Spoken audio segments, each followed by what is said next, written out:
Hello बच्चों and welcome to the wonderful world of economics. Yes बच्चों, आज हम स्टार्ट कर रहे हैं एसवाई बीकॉम के थर्ड सेमेस्टर का एक और interesting topic, that is principle of effective demand. अब ये चैप्टर जो है वो हमारे मॉडर्न थियोरी की शुरुआत है बच्चों, यानी स्टार्टिंग पॉइंट है। क्यों कहा ऐसे मैंने स्टार्टिंग पॉइंट? क्योंकि बच्चों आपने इकोनॉमिक्स जो है, जो आपने 11th से पढ़ा है, अलग अलग फेजेस आपने देखा। आपने क्लासिकल फेज़ भी देखा, एडम स्मिथ है, जेबी सेयर है। आपने क्लासिकल फेज़ में देखा किस तरह से जो इकोनॉमिस्ट थे उनकी थियरीज जो थी वो अकॉर्डिंग टू देयर सर्कमस्टांसेस जो थी उसी हिसाब से उन्होंने बनाया, क्योंकि उस समय बार्टर सिस्टम था। लेकिन बाद में जैसे इवोल्यूशन ऑफ मनी आया तो हमने देखा नियो क्लासिकल इकोनॉमिस्ट उन्होंने फिर अपनी थियरीज़ को सेटअप किया। लेकिन शुरू से ही जो क्लासिकल इकोनॉमिस्ट ने सोचा था कि इकोनॉमी में क्या होना चाहिए, फुल एम्प्लॉयमेंट होना चाहिए, या इकोनॉमी में जो भी आप देख रहे हो यानी कम्प्लीटली कैपिटलिज्म इकोनॉमी थी, इसके लिए there is laissez faire policy यानी no intervention of the government का कोई इम्पोर्टेंट रोल नहीं था। और यही सब फिर नियो क्लासिकल इकोनॉमिस्ट या मॉडर्न इकोनॉमिस्ट भी फॉलो करते आ रहे थे until and unless the great depression of जो अमेरिका था वो नहीं फेस किया गया। तो यूएस में जब एक ग्रेट डिप्रेशन आया ड्यूरिंग 1929 और 1930, उन्होंने इकोनॉमिस्ट की सोच को बदल दिया, क्योंकि उसके पहले उन्हें लगता था कि इकोनॉमी में फुल एम्प्लॉयमेंट होना चाहिए, या इकोनॉमी में गवर्नमेंट का इंटरवेंशन नहीं होना चाहिए, या जो भी वो थियरीज़ को वो फेस कर रहे थे वो स्पेशल और लॉन्ग रन के लिए थी। लेकिन वो सब जितनी भी उनके परसेप्शंस थी, उनकी जो अजम्पशंस थी, all were totally wrong during after the great depression of US. क्योंकि उसके बाद जो मॉडर्न इकोनॉमिस्ट आए उन्होंने अपनी सोच को बदला, क्योंकि इकोनॉमी में चेंजेस थे, वॉल्यूम बढ़ा, आपकी इकोनॉमी में टर्नओवर बढ़ा। तो बट नेचुरल उन्होंने अभी रियलाइज़ किया कि public sector will play a very important role. लेकिन पब्लिक सेक्टर के साथ साथ जब हम इकोनॉमी की हम लोग डेवलपमेंट की बात कर रहे हैं, ग्रोथ की बात कर रहे हैं, इनकम हो, आउटपुट हो, एम्प्लॉयमेंट रेशो हो, बढ़ाने की बात कर रहे हैं, तो जो हमारे मॉडर्न इकोनॉमिस्ट हैं उन्होंने हमें नया परसेप्शन दिया, एक नई सोच दी, एक नया विजन दिया। और उस नए विजन में सबसे टॉप हम लोग कहते हैं मॉडर्न इकोनॉमिस्ट है J.M. कीन्स। जो जॉन मेनार्ड कीन्स था उसने 1936 में एक बुक दिया, the general theory of income and employment, interest and money. उसमें हमने काफ़ी अच्छी जो थियरीज थी वो उन्होंने डेवलप की विथ नई सोच के साथ, न्यू आइडियोलॉजी के साथ। वहाँ पे क्या था, पब्लिक सेक्टर जो था वो इम्पॉर्टेंट रोल प्ले करेगा, यानी गवर्नमेंट का इंटरवेंशन होना ज़रूरी है। और ज़रूरी नहीं है कि इकोनॉमी में जो फुल एम्प्लॉयमेंट हो वो अचीव हो, यानी हमारी इकोनॉमी में इनकम हो, आउटपुट हो, एम्प्लॉयमेंट हो, इनका इक्विलिब्रियम हम लेस देन फुल एम्प्लॉयमेंट भी अचीव कर सकते हैं। क्योंकि किसी भी इकोनॉमी में full employment of resources is not possible. Unemployment है, दिखाई देती है, चाहे वो कितनी भी डेवलप कंट्री भी क्यों ना हो, फिर भी there is certain percentage of unemployment in their economy. तो ये सोच बदली। अब इस सोच के साथ साथ हम आज एक नया टॉपिक स्टार्ट कर रहे हैं और वो है इफ़ेक्टिव डिमांड का प्रिंसिपल। अब ये थियोरी हम सीखने वाले हैं। अब यहाँ से जो आपको क्वेश्चन आता है कि explain the effective demand, how the equilibrium is determined, कैसे इक्विलिब्रियम डिटरमाइन होता है, या इस इफेक्टिव डिमांड थियरी में वो आपसे कभी कभी शॉर्ट नोट देते हैं कि write a short note on the aggregate demand function या aggregate demand price, aggregate supply function या एग्रीगेट सप्लाई प्राइस। यह एक नए अंदाज में हमने यूनिवर्सिटी लेवल पे क्वेश्चन देखा है। कैसे? The intersection of aggregate supply और एग्रीगेट डिमांड फंक्शन, जहाँ पे एग्रीगेट डिमांड फंक्शन और एग्रीगेट सप्लाई फंक्शन एक दूसरे को इंटरसेक्ट करते हैं, it will determine the level of equilibrium in the economy. तो इकोनॉमी में इक्विलिब्रियम लेवल डिटरमाइन होता है, डिसाइड होता है। कैसे क्वेश्चन है बच्चों? The intersection of aggregate supply and aggregate demand function, it will determine the equilibrium level of output and employment. Discuss. ऐसे उन्होंने दिया, जो आज हम ये प्रिंसिपल समझने वाले हैं इन अ वेरी इजी वे, बहुत आसान है और बहुत ही ईजिली आपको समझ में भी आ जाएगा। As you know that simplicity is our main motto. Now जब हम कहते हैं इफेक्टिव डिमांड, यानी इफेक्टिव डिमांड का प्रिंसिपल थियरी, तो जो हमारे क्लासिकल इकोनॉमिस्ट थे जिसकी हम अभी अभी बात कर रहे थे, उनकी सोच क्या थी, जैसे हमने जेबी शेयर का लॉ देखा है कि supply will create its own demand, बराबर। उन्होंने कहा था सप्लाई जो होगी इकोनॉमी में, जो इकोनॉमिस्ट हैं, कैपिटलिस्ट है, पर्सन्स हैं, इंडस्ट्रियलिस्ट हैं, बिजनेसमैन हैं, they will supply in the economy, यानी वन साइडेड अप्रोच था, सप्लाई साइड। सप्लाई क्रिएट करेगी डिमांड को, लेकिन कीन्स ने कहा नहीं, ऐसा नहीं होता है कि supply will create the demand. आजकल डिमांड जो है वो क्रिएट करती है सप्लाई को। जो लोगों को पसंद है प्रोड्यूसर वही बनाते हैं, जो लोगों की चॉइस है, जो लोगों को पसंद आता है, जिसको वो डिमांड कर रहे हैं, वही प्रोडक्शन होती है। तो जो डिमांड है यानी कंज्यूमर्स हैं, हम लोग कहते हैं कि customer is the king of the market. क्यों कहते हैं? क्योंकि कस्टमर की चॉइस है, उनकी प्रेफरेंसेस हैं, उनके इनकम लेवल को देख के आजकल प्रोड्यूसर्स जो है वो प्रोड्यूस करते हैं और वो कोशिश करते हैं हर एक टाइप ऑफ कस्टमर, चाहे वो पुअर क्लास हो, चाहे वो मिडिल क्लास हो, चाहे वो अपर क्लास हो, सबको सेटिस्फाई करे। आपने देखा है इतने आप वैरायटी ऑफ प्रोडक्ट्स देखते हो। अब एक सिंपल अगर हम लोग डिटर्जेंट की बात करते हैं, सिंपल हम लोग शैम्पू की बात करते हैं, तो देखो 1 रुपी 2 रुपी के सैशे में भी मिलता है, 10 रुपीज़ के सैशे में भी मिलता है, या आप हाफ kg का या 1 kg का पैकेज भी मिलता है। क्यों? हर लेवल ऑफ कस्टमर को सेटिस्फाई करना है। इसके लिए हमेशा जेएम कीन्स ने फोकस किया एग्रीगेट डिमांड को। हमें अपनी इकोनॉमी के डिमांड को पुशअप करना है, क्योंकि अगर डिमांड आपकी इकोनॉमी में ज़्यादा है तो बट नेचुरल आपका इनकम का लेवल, आउटपुट का लेवल, प्रोडक्शन का लेवल, एम्प्लॉयमेंट ऑफ रिसोर्सेज का लेवल बहुत अच्छा होगा। यानी हमारा इक्विलिब्रियम लेवल पे producer will enjoy the maximum profit. हाँ, ये है कि जेएम कीन्स ने जो फोकस किया वो शॉर्ट रन एनालिसिस को दिया, यानी शॉर्ट पीरियड में हम देखेंगे, क्योंकि शॉर्ट पीरियड में हम लोग जो भी सर्कमस्टांसेस हैं उसके accordingly we will focus it. तो लॉन्ग रन में तो बिजनेसमैन सक्सेस होगा ही होगा, क्योंकि लॉन्ग रन पर्सपेक्टिव बना के, यानी वो सोच रख के नहीं हमें कुछ भी डिसाइड करना। शॉर्ट रन थियरी के पॉइंट ऑफ व्यू से जेएम कीन्स ने हर एक थियरी को इम्पोर्टेंस दिया, और जो थियरी आज भी हमारे फिस्कल और मॉनेटरी पॉलिसी का एक बहुत बड़ा हिस्सा है। हम उनको फोकस करते हैं क्योंकि कस्टमर के चॉइस और उनके डिमांड के थ्रू हम इकोनॉमी में प्रोडक्टिविटी लेवल को बढ़ा सकते हैं, और जब प्रोडक्शन बढ़ेगी तो इनकम और आउटपुट लेवल, एम्प्लॉयमेंट लेवल वो तो बढ़ेगा ही बढ़ेगा। तो ये सब फैक्टर्स अफेक्टेड होते हैं। ओके बच्चों, तो चलो स्टार्ट करते हैं विद सम इंट्रोडक्शन। क्योंकि जेएम कीन्स को लगा था कि अगर इकोनॉमी में अनएम्प्लॉयमेंट है, रिसेशन है, हैवी डिप्रेशन में वो कन्वर्ट हो रहा है, तो क्यों हो रहा है, अनएम्प्लॉयमेंट क्यों है? उसे लगा अनएम्प्लॉयमेंट इसके लिए है क्योंकि हमारे इकोनॉमी में there is lack of effective demand, यानी इकोनॉमी में इफेक्टिव डिमांड नहीं है। तो वो इफेक्टिव डिमांड कैसे होगी वो हम करने वाले हैं। तो शुरुआत उन्होंने की the principle of effective demand. ये हमारे जेएम कीन्स की क्या है बच्चों? ये starting point of JM Keynes की थियरी है ऑफ द एम्प्लॉयमेंट, जो general theory of income and employment, interest and money का बुक हमारे जेएम कीन्स ने 1936 में हमें दिया। According to him, JM Keynes का सोचना था कि अनएम्प्लॉयमेंट हमारी इकोनॉमी में फाउंड होती है, दिखाई देती है due to lack of effective demand, क्योंकि हमारी इकोनॉमी में इफेक्टिव डिमांड नहीं है। जब डिमांड की कमी होती है तो प्रोडक्शन कम होती है, और जब प्रोडक्शन कम होती है तो you will see that unemployment का प्रॉब्लम। अब देखो, आपने देखा था और आपकी जनरेशन ने ऑब्जर्व किया स्पेशली, क्योंकि आप वॉर भी देख रहे हो। देखो, 2 कंट्रीज़ के बीच में वॉर होती है तो आपकी इकोनॉमी में लैक ऑफ इफेक्टिव डिमांड दिखाई देता है। ऐसे सर्कमस्टांसेस क्रिएट होते हैं, और उसकी वजह से आप देख रहे हो आसपास की जो अदर कंट्रीज़ है वहाँ पे भी रिसेशन स्टार्ट हो गया है, क्योंकि all the countries are jointly attach रहती हैं अपने साथ। एक तो वो इफेक्ट देखा था आपने, कोविड का फेज भी देखा था बच्चों, जब लॉकडाउन हुआ था और इकोनॉमी में डिमांड कम हो गई, बट नेचुरल डिमांड कम हो जाएगी।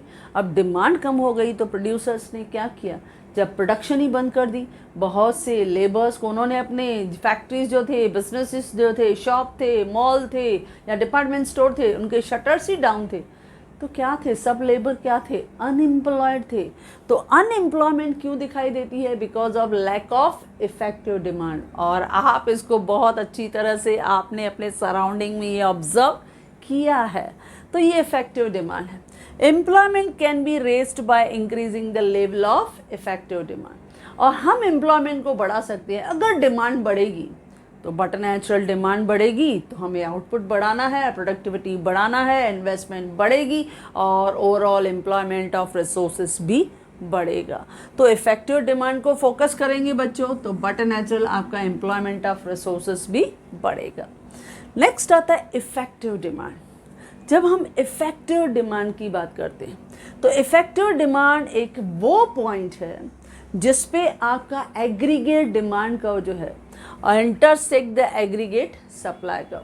इस लेवल पे बच्चों हम क्या देखेंगे पता है, हम देखेंगे कि जो हमारा एग्रीगेट डिमांड फंक्शन है वो रहेगा एग्रीगेट सप्लाई फंक्शन, या aggregate demand price is equal to aggregate supply price.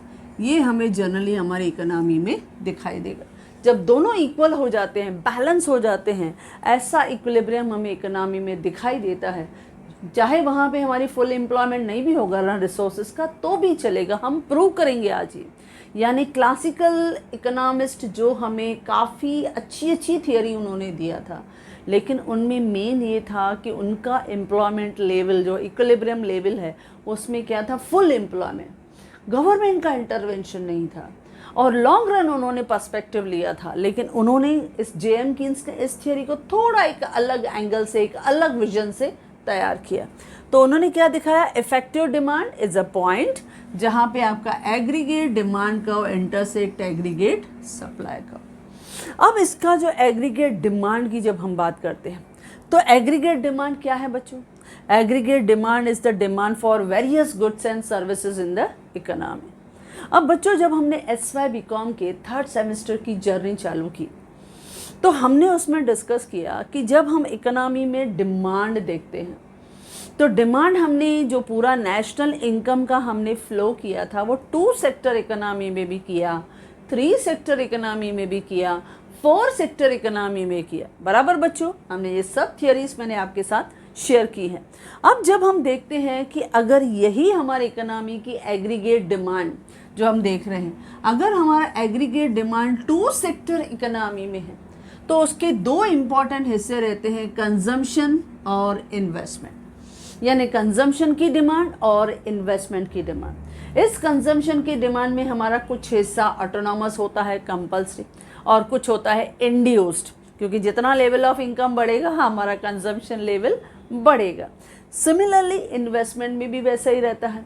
अब इन्वेस्टमेंट में भी हम देखते हैं कुछ ऑटोनॉमस इन्वेस्टमेंट रहता है, कंपल्सरी हम इन्वेस्टमेंट देखते हैं, चाहे वो हमारे जो हाउस होल्ड है जिसमें इंडिविजुअल्स आ जाते हैं, बिजनेसमैन आ जाते हैं, ये सब जो है वो कुछ ऑटोनॉमस कंपल्सरी इन्वेस्टमेंट भी करते हैं, लेकिन उसके साथ साथ इंड्यूस्ड इन्वेस्टमेंट भी रहता है जो डिपेंड करता है रेट ऑफ इंटरेस्ट पे।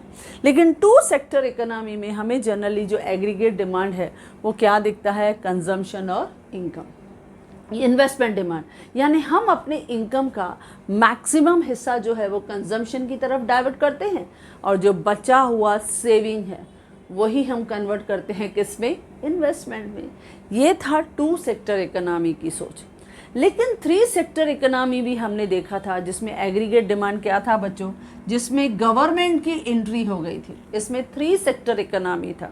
3 सेक्टर इकोनॉमी में हम क्या देख रहे थे, आपके हाउस होल्ड और फर्म्स एक तरफ, ओके, आपके फाइनेंशियल इंस्टीट्यूशंस भी थे, ओके, यानी बैंक्स हैं, कमर्शियल इंस्टीट्यूशंस हैं, और फाइनेंशियल इंस्टीट्यूशन है जो हमारे सेविंग को इन्वेस्टमेंट में कन्वर्ट करते हैं, और उसके साथ साथ सबसे इम्पॉर्टेंट रोल गवर्नमेंट का था। तो जब हम इस तरह से एग्रीगेट डिमांड को डिस्क्राइब करते हैं 3 सेक्टर में, तो हमारे 3 कंपोनेंट बनते हैं, कंजम्पशन की डिमांड, इन्वेस्टमेंट की डिमांड और गवर्नमेंट की डिमांड। ये हमारे इफेक्टिव डिमांड का हिस्सा बनते हैं। लेकिन आजकल इकोनॉमी क्लोज्ड इकोनॉमी नहीं है, हमारी इकोनॉमी क्या है, ओपन इकोनॉमी है, यानी हर कंट्री के लिए हमारे देश के दरवाजे खुले हुए हैं। और जब हर इकोनॉमी ओपन इकोनॉमी का हिस्सा है तो इसमें हम क्या कहते हैं, 4 सेक्टर इकोनॉमी। 4 सेक्टर इकोनॉमी में आपका एग्रीगेट डिमांड कैसे आता है बच्चों, जिसमें कंजम्पशन डिमांड, इन्वेस्टमेंट की डिमांड, गवर्नमेंट एक्सपेंडिचर की डिमांड और एक्सपोर्ट माइनस इंपोर्ट, ये आपने भी किया हुआ है। ओके बच्चों, ये सब हम कर चुके हैं नेशनल इनकम। तो ये सब चीज़ें हमने इफेक्टिव डिमांड में देखा है। अगर 2 सेक्टर इकोनॉमी है तो कंजम्पशन डिमांड और इन्वेस्टमेंट डिमांड, 3 सेक्टर इकोनॉमी है तो कंजम्पशन, इन्वेस्टमेंट और गवर्नमेंट सेक्टर की डिमांड। लेकिन जब 4 सेक्टर है तो उसमें आपका वर्ल्ड इकोनॉमी का भी इन्वॉल्वमेंट रहता है। यानी हम देखते हैं कुछ हम एक्सपोर्ट करते हैं और कुछ हम इंपोर्ट करते हैं। अपने इकोनॉमिक नीड्स को हम सेटिस्फाई करने के लिए हम फॉरेन ट्रांजैक्शंस पे भी डिपेंड रहते हैं। हमें अपनी इकोनॉमी का ग्रोथ लेवल, डेवलपमेंट लेवल बढ़ाना है तो बट नेचुरल हम भी अपने बिजनेस को एक्सपांड करेंगे फॉरेन कंट्रीज़ में, और फॉरेन कंट्री से भी हम बहुत सारी चीज़ें जो है अपनी इंडियन इकोनॉमी में हम इंपोर्ट करते हैं, स्पेशली टेक्नोलॉजी। तो ये सब आपकी ये भी डिमांड का एक हिस्सा है। तो ये है एग्रीगेट डिमांड, ओके, जिसको हमने इन शॉर्ट किया। अब आते हैं इस थियोरी का वेरी इंपॉर्टेंट हिस्सा, क्योंकि जब हम देखते हैं थियोरी ऑफ इफेक्टिव डिमांड तो इसके 2 इंपॉर्टेंट हिस्से हमने देखे बच्चों, एक एग्रीगेट डिमांड फंक्शन और दूसरा है एग्रीगेट सप्लाई फंक्शन। तो पहला डिमांड को हम कैच करते हैं। पहला हम स्टार्ट करते हैं एग्रीगेट डिमांड प्राइस या एग्रीगेट डिमांड फंक्शन। अब बच्चों ये क्या होता है, अब जब हम देखते हैं कि एग्रीगेट डिमांड को हम ज़्यादा से ज़्यादा फोकस कर रहे हैं तो एंटरप्रेन्योर्स जो हैं, यानी एंटरप्रेन्योर भी आप कह सकते हो, बिजनेसमैन भी आप कह सकते हो, तो these entrepreneurs what they do, they will consider the demand, preferences, choice of the consumers in different market in different area। अलग अलग एरियाज़ में कंज्यूमर की क्या डिमांड है उसको फोकस करते हैं, उनकी क्या लाइकिंग है, उनकी चॉइस क्या है, उनका परचेजिंग पावर क्या है, उसके अकॉर्डिंगली वो डिफरेंट वैराइटीज़ को वो बनाते हैं, बराबर। तो जो एंटरप्रेन्योर्स हैं वो क्या सोचते हैं, हमने उनके डिमांड के हिसाब से बनाया और जब हम उनको सेल करेंगे तो वो एक्सपेक्ट करते हैं इतना revenue from the cell proceed उन्हें मिलना चाहिए, वो एक्सपेक्ट करते हैं। तो जब वो एक्सपेक्ट करते हैं तो एग्रीगेट डिमांड प्राइस यानी क्या है, ये अमाउंट ऑफ मनी है विच द एंटरप्रेन्योर्स, अगर एंटरप्रेन्योर लिखने में आपको दिक्कत हो तो बिजनेसमैन या प्रोड्यूसर लिखो, हमें मेन लिखने से मतलब है, वर्ड्स कहीं पे भी डिफ़िकल्ट लगे उसकी जगह उसको रिप्लेस कर दो इजी वर्ड से। तो हम क्या कहते हैं, aggregate demand price is the amount of money which the entrepreneurs यानी प्रोड्यूसर्स, बिजनेसमैन एक्सपेक्ट करते हैं to receive from the sale of output produced at the particular level of employment. जब वो पर्टिकुलर लेवल ऑफ रिसोर्सेज को employ करेगा, अपने consumers के demand को, मार्केट के डिमांड को समझ के उतनी प्रोडक्शन को प्रोड्यूस करेगा, तो उसके माइंड में एक्सपेक्टेशंस रहेगी बच्चों की इतना मुझे टोटल रेवेन्यू मिलना चाहिए। ओके, तो ये होता है एग्रीगेट डिमांड प्राइस। फिर से देखो, एग्रीगेट डिमांड प्राइस क्या है, aggregate demand price is the amount of money which the entrepreneurs यानी producers expect to receive from the sale of output produced at the particular level of employment, या the aggregate demand curve कहो या aggregate demand function कहो। ये क्या है, एक schedule, ये एक टेबुलर प्रेजेंटेशन होता है ऑफ द प्रोसीड्स, यानी हम जितने बैचेस प्रोडक्ट्स जो हैं वो प्रोड्यूस कर रहे हैं, expected from the sale of the output resulting from the different या वेरिंग अमाउंट ऑफ एम्प्लॉयमेंट। हम डिफरेंट लेवल पे जब हम अपने रिसोर्सेज को एम्प्लॉय करेंगे, समझो मैंने अपने प्रोडक्शन में सपोज 10 लाख का इन्वेस्टमेंट किया तो मुझे कितना प्रोडक्शन लेवल मिलेगा, मैं मार्केट में कितने में उसको बेचूंगा, कितना मुझे टोटल रेवेन्यू मिलेगा after selling that particular amount of product. तो जितना आउटपुट मैंने बनाया उसको सेल करके कितना मिलेगा।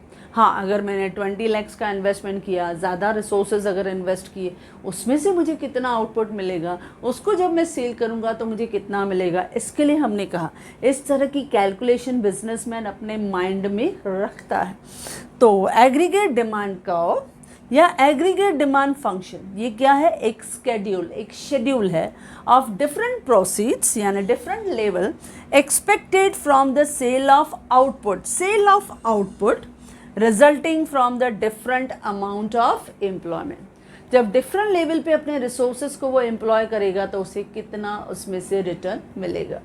तो चलो इसको देखते हैं हम in the form of diagram में वो किस तरह से दिखाई देता है। अब से फॉर एग्जांपल मैंने पहले एल का फॉर्मेट ले लिया पहले, ओके बच्चों। अब इस YOX का मैंने एल का फॉर्मेट ले लिया। अब इस Y एक्सिस पे हमें दिखाई देता है एग्रीगेट डिमांड प्राइस। यहाँ पे क्या दिखाई देता है, एग्रीगेट डिमांड प्राइस, ये एग्रीगेट डिमांड प्राइस है। और X एक्सिस पे हम क्या दिखा रहे हैं बच्चों, वॉल्यूम ऑफ एम्प्लॉयमेंट। अब जो हमारा एग्रीगेट डिमांड फंक्शन है या एग्रीगेट डिमांड प्राइस है, उसके लिए हमने कोई शेड्यूल, कोई न्यूमेरिकल वैल्यूज़ नहीं दिया। मेन है वो किस तरह से हमारी इकोनॉमी में दिखाई देता है। वो स्टार्ट होता है फ्रॉम, सपोज ये फिक्स पॉइंट है, मैंने एफ इसको ले लिया, मैंने यहाँ से उसको स्टार्ट किया और ये जो डायग्राम है इस तरह से सपोज ये दिखा, ये है एग्रीगेट डिमांड फंक्शन। ये हमें क्या दिखाई दे रहा है, एग्रीगेट डिमांड। ये एग्रीगेट डिमांड कर्व है, ओके। इसको मैं ऐसे भी लिख सकती हूँ, एग्रीगेट डिमांड कर्व। ये जो एग्रीगेट डिमांड कर्व है बच्चों, ये इस तरह से हमें स्लोपिंग अपवर्ड की डायरेक्शन में मिला और उसके बाद आफ्टर सर्टेन स्टेज के बाद ये फॉल होना शुरू हो जाता है। अब जब इसमें मैंने स्टार्ट किया Y एक्सिस से, क्यों बच्चों, क्योंकि जब लेवल ऑफ एम्प्लॉयमेंट हमारे इकोनॉमी में ज़ीरो भी रहता है ना, फिर भी there is some autonomous consumption या investment expenditure in the economy. इसके लिए एग्रीगेट डिमांड कर्व स्टार्ट होता है फ्रॉम Y एक्सिस। ये इकोनॉमी का आपका कर्व है, हमने कंजम्पशन फंक्शन में पढ़ा है बच्चों।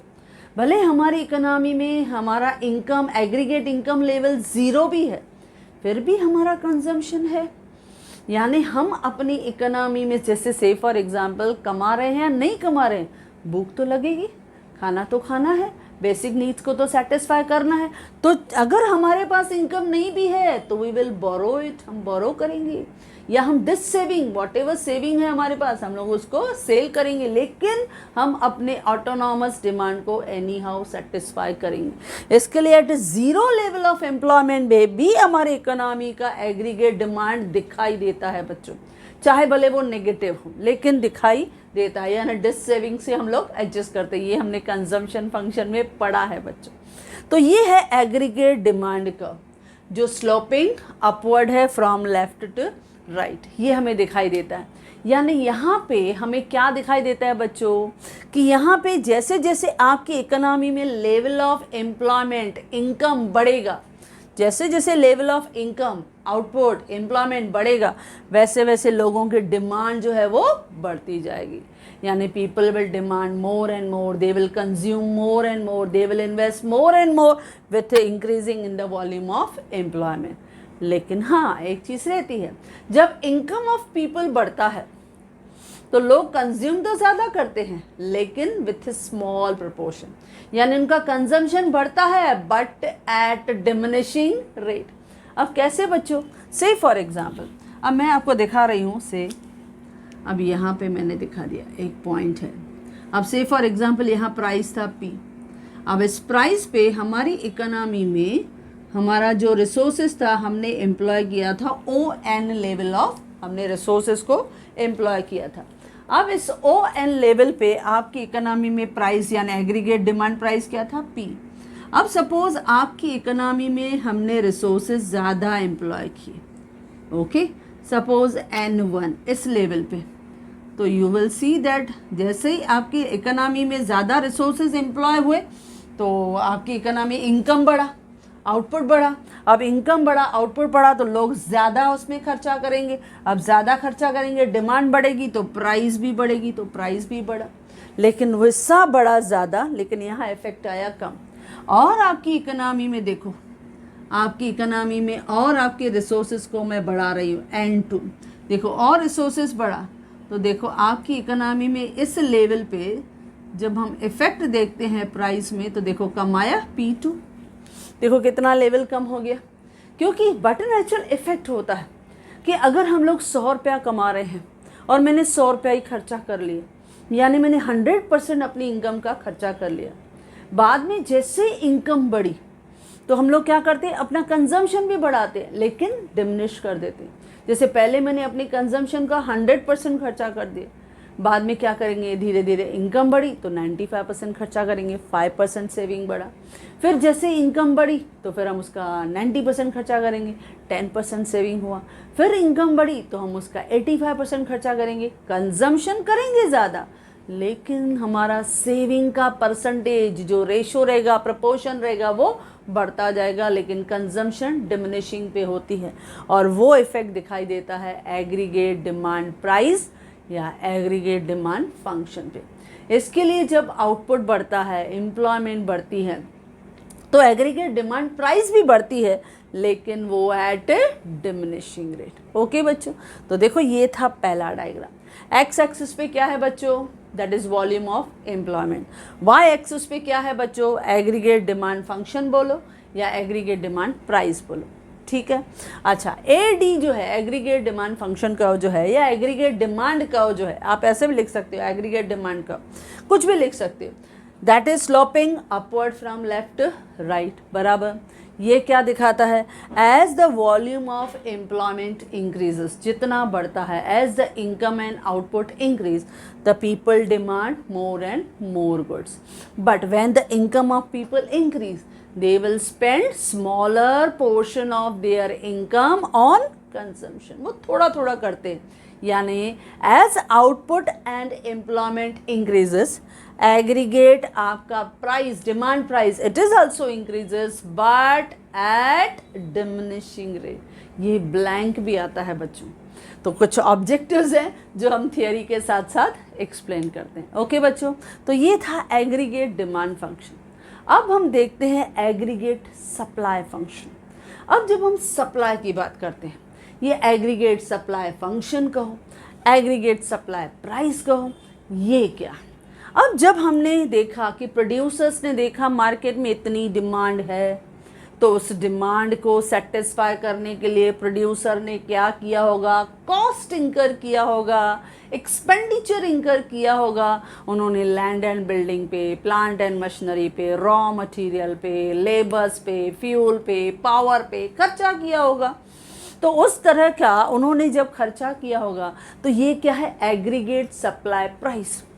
अब जब यहाँ आपके प्रोड्यूसर्स या एंटरप्रेन्योर्स जो हैं अपने डिमांड को सेटिस्फाई करने के लिए हैवी एक्सपेंडिचर इंकर करते हैं, तो उन्हें लगता है कि उन्होंने इतने प्रोडक्शन, इतना आउटपुट प्रोड्यूस किया by employing the different volume of employment, यानी उन्होंने रिसोर्सेज को एम्प्लॉय किया, तो उन्हें भी हम लगता है कि इतना total revenue from the sale of those output must receive, उन्हें मिलना ही चाहिए, क्योंकि जब तक उन्हें मिलेगा नहीं they will not earn the profits. यानी उन्हें एक्सपेक्टेशन होती है।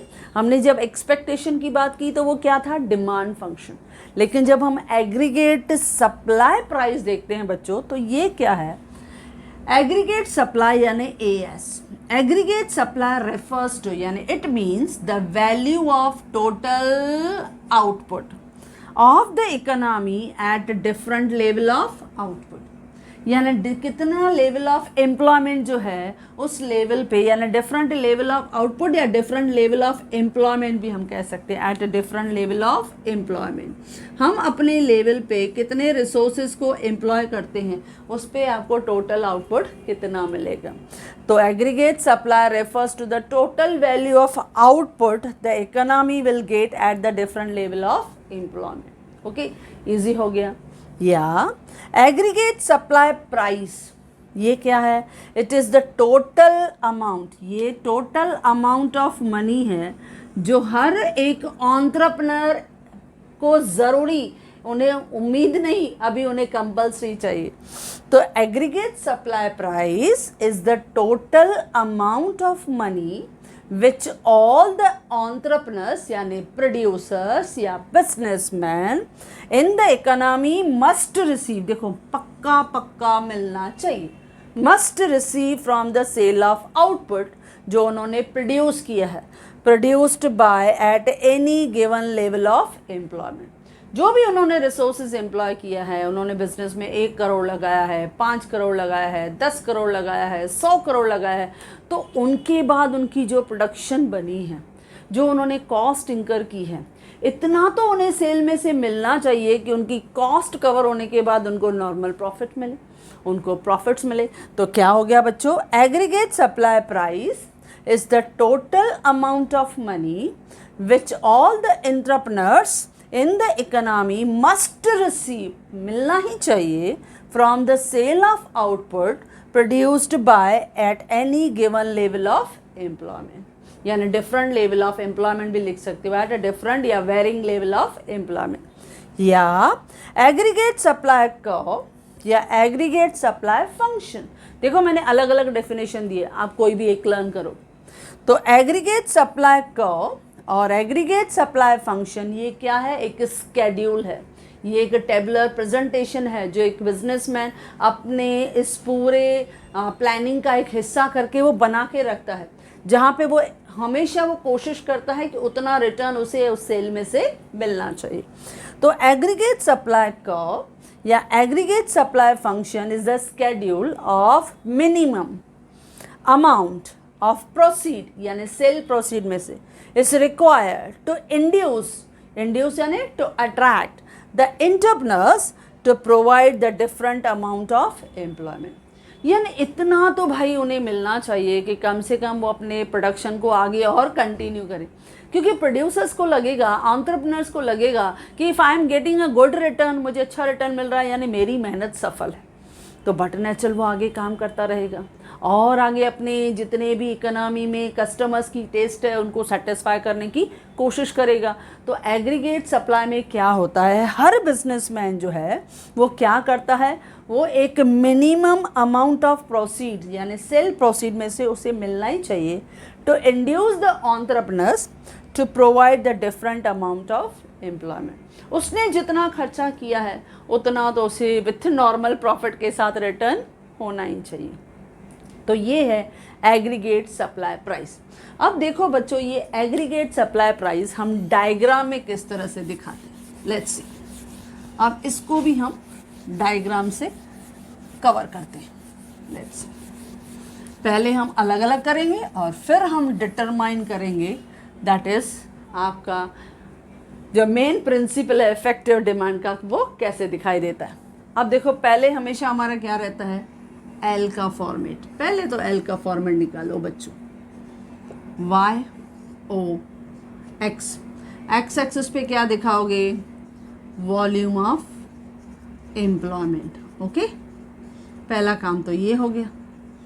और वाई एक्सिस पे क्या दिखाओगे, अभी पहले हमने एग्रीगेट डिमांड फंक्शन में यहाँ एग्रीगेट डिमांड प्राइस दिखाया था, तो यहाँ पे दिखाएंगे एग्रीगेट डिमांड नहीं, अभी क्या दिखाएंगे हम लोग, सप्लाई, एग्रीगेट सप्लाई प्राइस ये दिखाएंगे, यानी ASP कहो या ASF कहो, ओके, कुछ भी लिख सकते हो।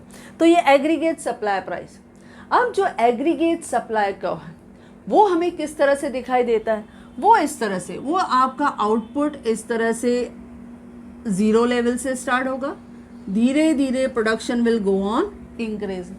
ये हमें दिखाई देता है एग्रीगेट सप्लाई फंक्शन या एग्रीगेट सप्लाई कर्व। ये सप्लाई कर्व है, ये हमें दिखाई देता है। अब देखो, इस लेवल पे जब आपका एग्रीगेट सप्लाई कर्व है तो आपने ध्यान दिया ये निकला ओरिजिन से, क्योंकि सप्लाई में हमेशा प्रोड्यूसर ने अगर कुछ इन्वेस्ट नहीं किया है तो उसका कॉस्ट ज़ीरो लेवल पे होगा, आउटपुट जब ज़ीरो होगा तो वहाँ ज़ीरो ही होगा, यानी एक्सपेक्टेशन भी ज़ीरो ही होगा, फिर धीरे धीरे वो इंक्रीज़ होता है। लेकिन डिमांड के केस में ऐसा नहीं था। डिमांड के केस में हमने देखा वाई एक्सिस से वो स्टार्ट हुआ था, वो वाई एक्सिस से स्टार्ट हुआ। हाँ, जब यहाँ देखते हैं एग्रीगेट सप्लाई कर्व, वो भी क्या है, स्लोपिंग अपवर्ड। क्यों? जितने आप रिसोर्सेज ज़्यादा एम्प्लॉय करोगे, जितना आप कॉस्ट ऑफ प्रोडक्शन पे ज़्यादा खर्चा करोगे, उतना आपका aggregate supply will go on increasing. इसके लिए aggregate supply curve sloping upward, वो अपवर्ड की तरफ जाता है। हाँ, लेकिन आप देखो इन द बिगिनिंग, जब शुरू में है तो देखो आपका जो एक गैप है, देखो धीरे धीरे धीरे धीरे उसका प्रोडक्शन बढ़ रहा है। इसके लिए हम देखते हैं इन the beginning aggregate supply curve rises slowly, लेकिन कुछ समय के बाद उसने राइज करना शुरू कर दिया रैपिडली, बाद में वो फास्टर स्पीड से गया। लेकिन जो इसका शेप है एग्रीगेट सप्लाई कर्व का, ये डिपेंड करता है on the technical condition of the economy या technical condition of the production. अब जब हम टेक्निकल कंडीशन बच्चों देखते हैं, यानी उस प्रोड्यूसर ने क्या टेक्नोलॉजी यूज़ की है।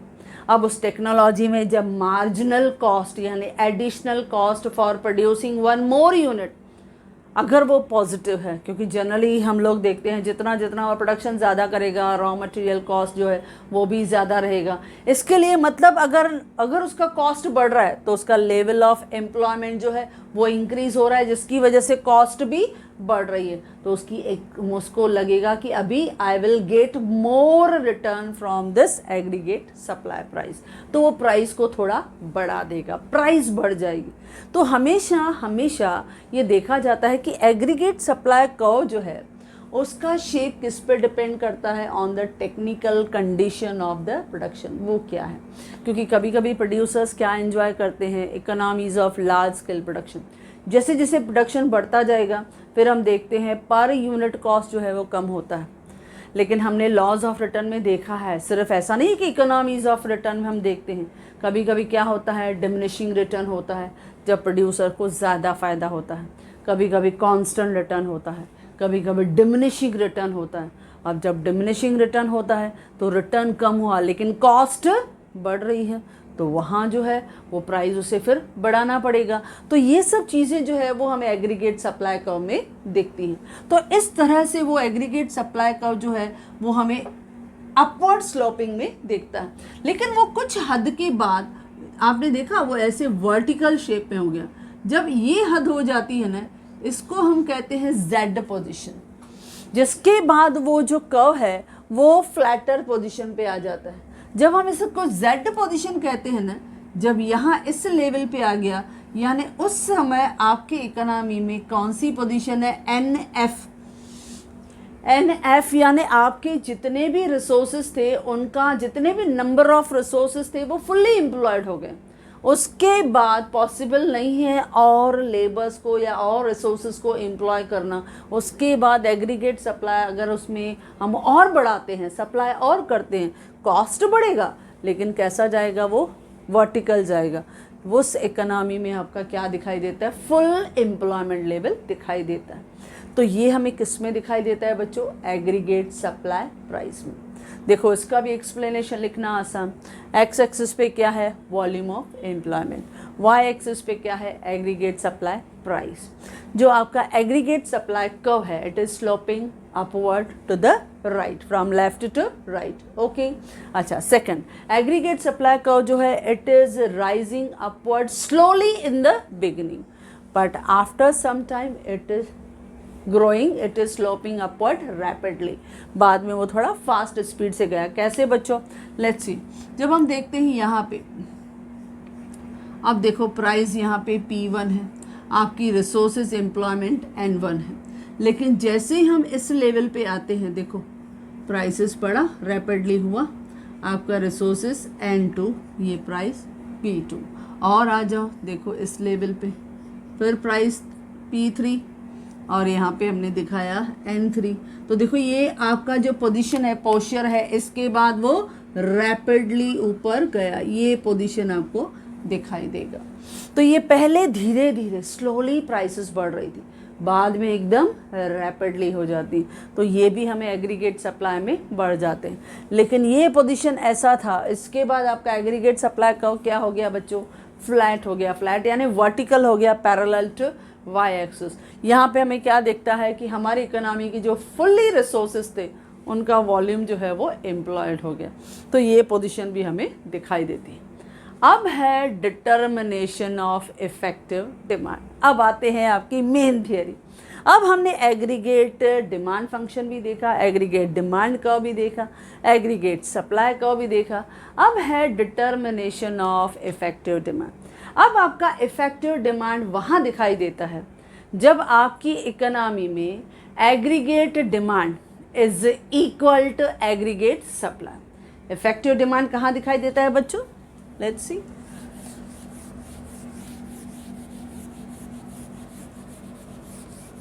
चलो अब एक डायग्राम के थ्रू भी हम देखेंगे इफेक्टिव डिमांड हमें कहाँ दिखाई देता है। एक और डायग्राम के थ्रू हम उसको एक्सप्लेन करेंगे। आपकी इकोनॉमी में इफेक्टिव डिमांड कहाँ डिसाइड होता है।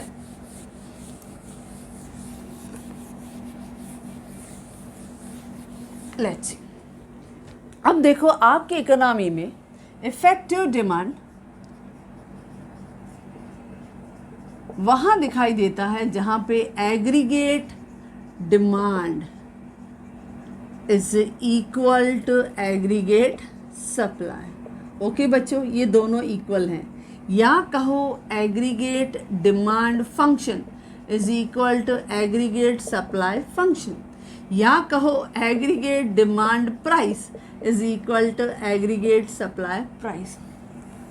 देखो हो गया ना इजी आपके लिए, कुछ भी लिखो सब राइट है बच्चों। इफेक्टिव डिमांड हमें कहाँ दिखाई देता है?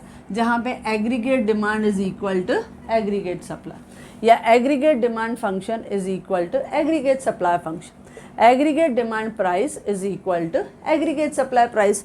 तो चलो इसको डायग्राम के थ्रू हम दिखाते हैं, कैसे हम लोग उसको डायग्राम के थ्रू एक्सप्लेन करेंगे। Let's see.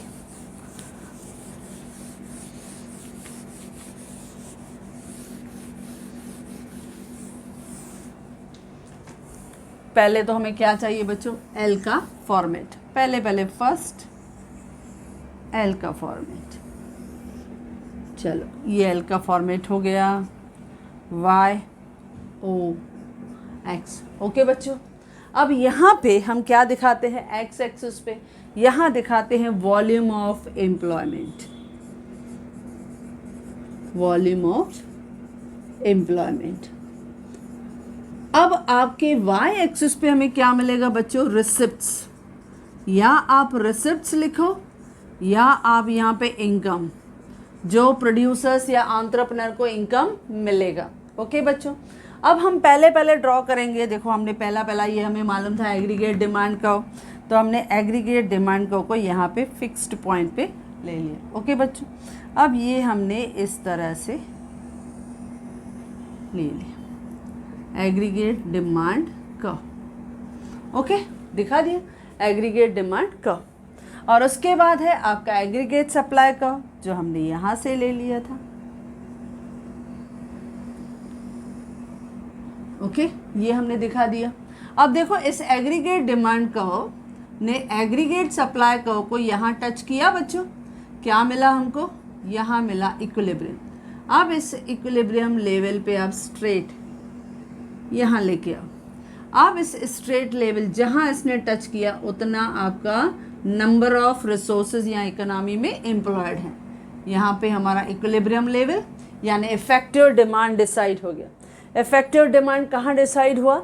जहाँ एग्रीगेट डिमांड का ने एग्रीगेट सप्लाई कर्व को टच किया। ओके बच्चों, यहाँ टच किया। अब इस लेवल पे आपको यहाँ मिला।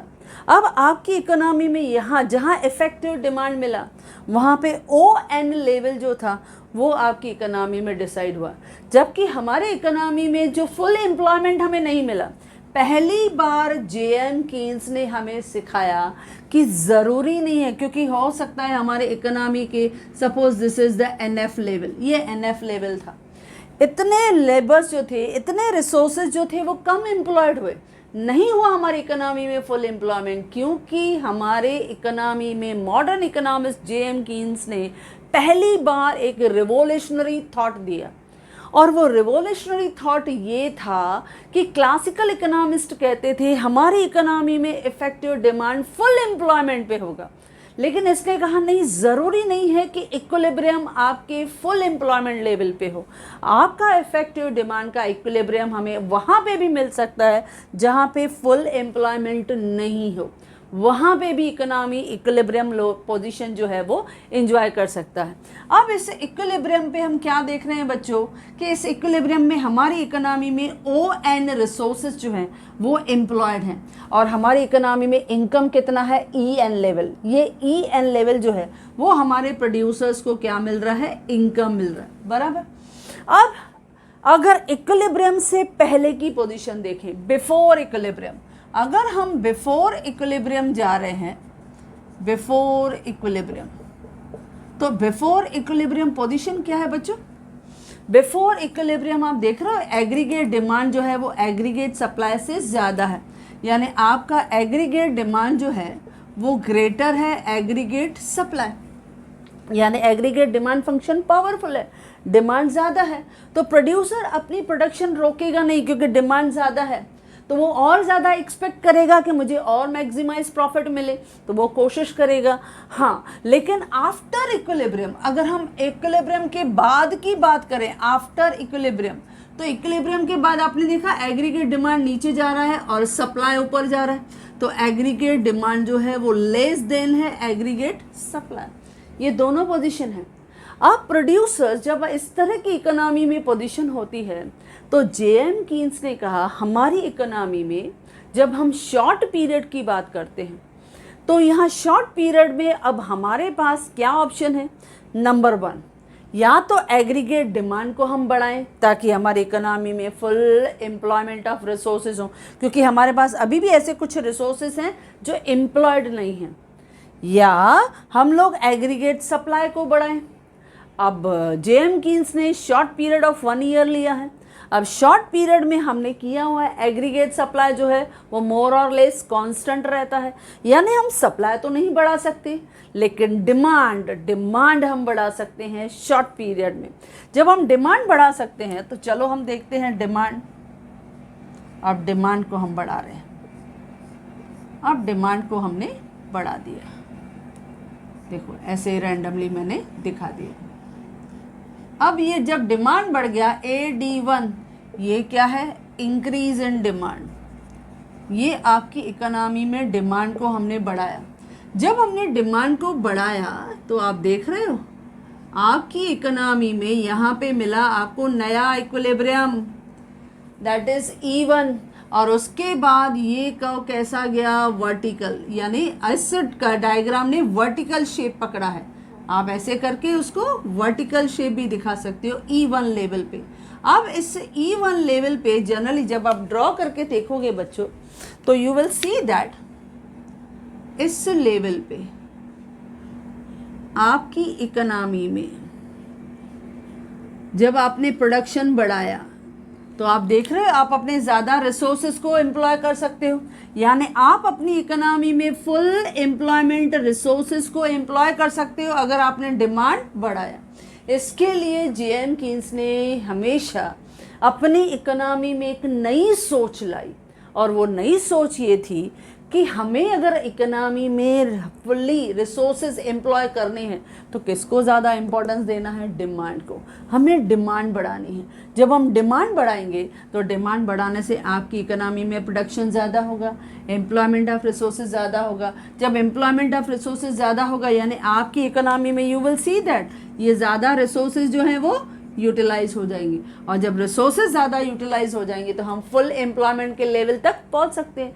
लेकिन हाँ, आफ्टर सम पीरियड जब हम देखते हैं कि ये जो डायग्राम है बाद में फ्लैट हो जाता है, यानी कुछ ऐसी पोजीशन भी आ जाती है जब हम फिर से देखो ये Z पोजीशन वहाँ पहुँच जाते हैं, और उसके बाद भी अगर आप एग्रीगेट सप्लाई को कंटिन्यू करोगे ना, आप सप्लाई ज़्यादा करोगे, प्रोडक्शन ज़्यादा होगी, तो प्रॉब्लम क्या होगा बच्चों पता है, आपकी एग्रीगेट सप्लाई प्राइस बढ़ेगी। प्राइस बढ़ेगी यानी इकोनॉमी में क्या आ गई, इन्फ्लेशन, महंगाई बढ़ेगी। इसके लिए ज़्यादातर इस पोजीशन को प्रोड्यूसर्स, एंटरप्रेन्योर्स अवॉइड करते हैं। वो क्या कोशिश करते हैं, ये इक्विलिब्रियम, यानी लेस देन अगर फुल एम्प्लॉयमेंट भी मिला तो प्रोड्यूसर्स आर हैप्पी, क्योंकि यहाँ पे उनको नॉर्मल प्रॉफिट, मैक्सिमम प्रॉफिट उन्हें मिल रहा है, तो they are enjoying a good profit, उन्हें अच्छे प्रॉफिट्स मिल रहे हैं, क्योंकि इस लेवल पे उनका जो मैक्सिमम प्रोडक्शन लेवल है वो चल रहा है। हाँ, अगर वो इकोनॉमी में डिमांड बढ़ाते हैं, एग्रीगेट डिमांड बढ़ाई, तो जो बचे हुए रिसोर्सेज हैं उनको भी हम एम्प्लॉय कर सकते हैं। ये क्यों नहीं हो पाता यहाँ पे एन लेवल पे? क्योंकि हम क्या करते हैं, देयर इज़ लेस इन्वेस्टमेंट, जो हम इनकम अर्न करते हैं उसमें से सेविंग की तरफ कम डाइवर्ट होता है, इन्वेस्टमेंट की तरफ कम डाइवर्ट होता है, इसके लिए हम एक्चुअल फुल एम्प्लॉयमेंट लेवल पे नहीं पहुँचते हैं। ये हम मोस्टली देखते हैं इकोनॉमी में होता है, there is gap between the income and consumption, क्योंकि हम अपने इनकम का कुछ हिस्सा ज़रूर बचाते हैं, डाइवर्ट करते हैं। तो अगर वो सपोज़ हमने सिर्फ सेविंग में रखा, मैंने इन्वेस्टमेंट में डाइवर्ट नहीं किया, तो यहाँ पे हमारे फुल रिसोर्सेज नहीं एम्प्लॉय होते, यहाँ पे हमारे इकोनॉमी में वो एग्रीगेट सप्लाई का हिस्सा नहीं बनते, तो ये इफेक्ट दिखता है। हाँ, लेकिन जेएम कीन्स ने बहुत अच्छा अप्रोच दिया, एक बहुत अच्छा उसने एक नया विजन दिया कि अगर हम एग्रीगेट सप्लाई को बढ़ाते, डिमांड को सॉरी, अगर हम एग्रीगेट डिमांड को बढ़ाते हैं इन शॉर्ट पीरियड, तो हम क्या कर सकते हैं, अपने ज़्यादा रिसोर्सेज को एम्प्लॉय करके हम एक न्यू इक्विलिब्रियम की तरफ बढ़ सकते हैं, अपनी इकोनॉमी को बढ़ा सकते हैं। तो ये है आपका main theory of effective demand, यानी प्रिंसिपल ऑफ इफेक्टिव डिमांड। अब देखो यहाँ पे भी आपका एक्सप्लेनेशन कितना आसान है बच्चों। देखो एक्स एक्सिस पे आपने क्या दिखाया, volume of employment, Y axis पे क्या दिखाया, रिसिप्ट या इनकम, जो आपको इजी लगे आप लिखो। अच्छा, उसके बाद एग्रीगेट डिमांड कर्व कहाँ से स्टार्ट हुआ, एफ से, ओके, और एएस कर्व जो है वो स्टार्ट हुआ ओरिजिन से। जो एग्रीगेट डिमांड कर्व है ये भी क्या हो रहा है, sloping to upward from left right. Similarly, AS curve जो है start from origin and sloping upward from left to right. Now, aggregate demand curve and aggregate supply curve intersect at point E. It is called effective demand. उसे हम effective demand कहते हैं। इस at equilibrium level economy में कितना volume of employment हो रहा है, ON, और कितना रिसिप्ट मिल रहा है, EN, okay. But at this level जो NNF लेवल है, ये level it is not employed in our economy, यानी इतना अनएम्प्लॉयमेंट है। तो हमारे जेएम कीन्स ने क्या कहा, दो अप्रोचेस हैं, या तो हमें एग्रीगेट सप्लाई को लोअर डाउन करना होगा और बढ़ाना होगा, या तो हमें एग्रीगेट डिमांड को बढ़ाना होगा। लेकिन aggregate supply can not be increase in the short period of 1 year. तो हमारे पास बेस्ट चॉइस, बेस्ट ऑप्शन क्या है, हमें एग्रीगेट डिमांड को बढ़ाना है। तो हमने एग्रीगेट डिमांड, सपोज ये F1, हमने डिमांड को बढ़ाया, तो डिमांड बढ़ाने से हमने क्या देखा, हमारा नया इक्विलिब्रियम हमें मिला। ये जो नया इक्विलिब्रियम है ये आपके इकोनॉमी के काफ़ी रिसोर्सेज को एम्प्लॉयमेंट देता है। तो रिसोर्सेज एम्प्लॉय हो गए, यानी we have make our economy fully employed by our efforts, हम कर सकते हैं। तो इस तरह से इफेक्टिव डिमांड के थियरी को, जो हम कहते हैं हमारे जेएम कीन्स के थियरी का स्टार्टिंग पॉइंट था, इनिशियल पॉइंट था, बेस्ट कंसेप्ट था। क्योंकि आप देखोगे कि जेएम कीन्स जो एक मॉडर्न इकोनॉमिस्ट है, उसके बुक में जितनी भी थियरीज हमने एसवाई में, कंजम्पशन फंक्शन भी बच्चों हमने डिस्कस किया है, उन्होंने हर थियरी में जो है वो किसको ज़्यादा फोकस किया, उनका मेन कोर पॉइंट क्या है, वो है एग्रीगेट डिमांड। अगर हम डिमांड को ज़्यादा इम्पोर्टेंस देते हैं तो आपकी इकोनॉमी में एक्सपेक्टेड टारगेट्स को अचीव करना, एक्सपेक्टेड ग्रोथ और डेवलपमेंट के लेवल को अचीव करना, एक्सपेक्टेड जीडीपी को ग्रो करना, वो बहुत इजी हो जाता है। तो इस तरह के थियरी को, नई सोच को उसने हमारे इकोनॉमी के सामने रखा और जो आज भी बहुत पॉपुलर है। ओके बच्चों, तो ये था बहुत ही इंटरेस्टिंग चैप्टर जो आपको अलग अलग फॉर्म में आता है। जैसे मैंने कहा एग्रीगेट डिमांड फंक्शन भी आपको पूछ सकता है, तो बस ये खाली आप डायग्राम के साथ बता दो। एग्रीगेट सप्लाई पूछा तो ये डायग्राम के साथ बता दो, या डायरेक्टली उन्होंने पूछा कि explain the determination of the effective demand, वो आप बता दो। तो अगर आपसे कोई भी सवाल पूछे, आपके सामने पूरा थियरी विथ नोट्स मैंने आपको प्रोवाइड कर दिया। ओके बच्चों, तो ये थियरी आई होप सो आपको बहुत अच्छा लगा होगा और इजी भी लगा होगा। So yes my dear students, if you like this video, you can share with your maximum friends. And if you want my handwritten notes, the link is given in the description box. Thank you.